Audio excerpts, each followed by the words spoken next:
communications? Well, as I mentioned before, I am a parent in the school district with 3 sons. I think parent communication could be improved through many different avenues. We of course have a wonderful HSA that I'm strongly behind. They do so much for our schools, and that's a great way that we get feedback of what's happening in the school district. In terms of communication, I'm so pleased to see that there's been a revamping of our school district website.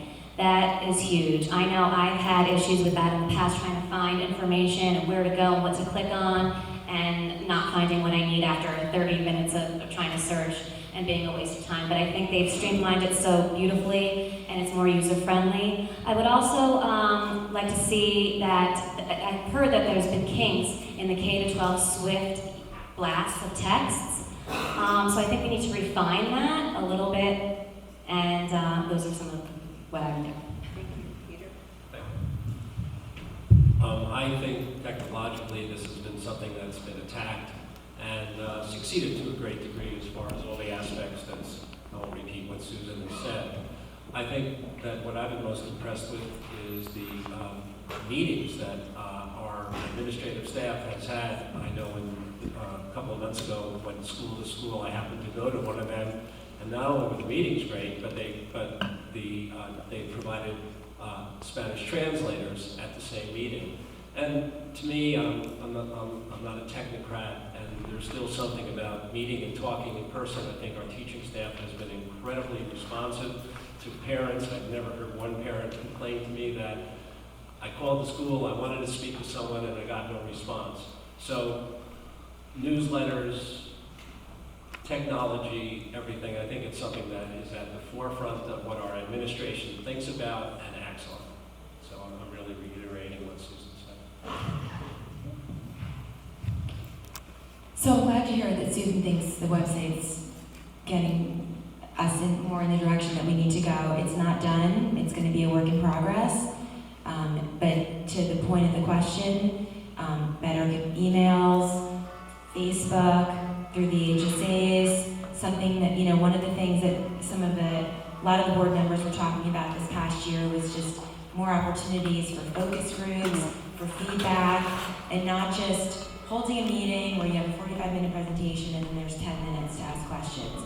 Like really, truly having more of an opportunity for parents to give their insights. We did a couple of surveys last year, which I think was great, but I think there's more opportunity to engage parents differently. The HSAs are great. I was an HSA president.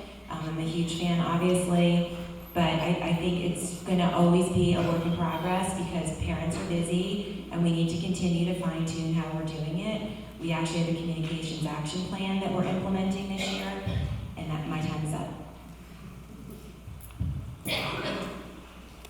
So communication is something that my wife and I have been talking about a lot with the school district. My wife is a sign language interpreter, and so we talk a lot in the medical setting about how important it is to be able to communicate with each of our patients. And I think I agree with what most people have been saying up here, but I think given that we have such a large population in this community that doesn't speak English, we do need to start addressing that. How do we communicate with them? And I would very much like to see full-time Spanish interpreters provided here, especially during certain times when they're very desperately needed. But from a different tack, I would also look at this from a standpoint that in this day and age with the technology that we have, we should be able to collect information from each and every one of our families about how they want to be communicated with, and then implement that. Personally, I don't need a phone call at 5 o'clock in the morning telling me that it's going to be a snow day.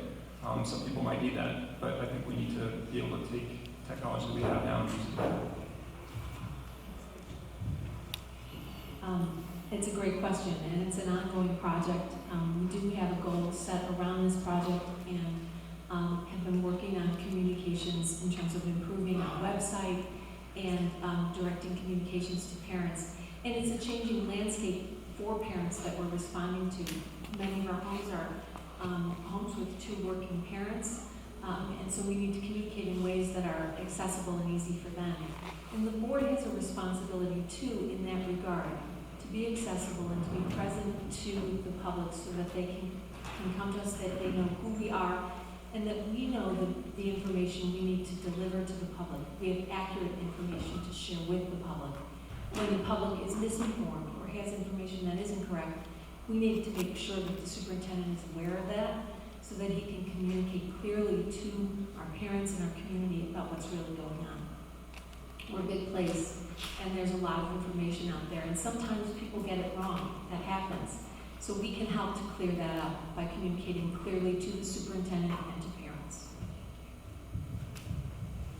Okay, Peter, this will give you all a chance to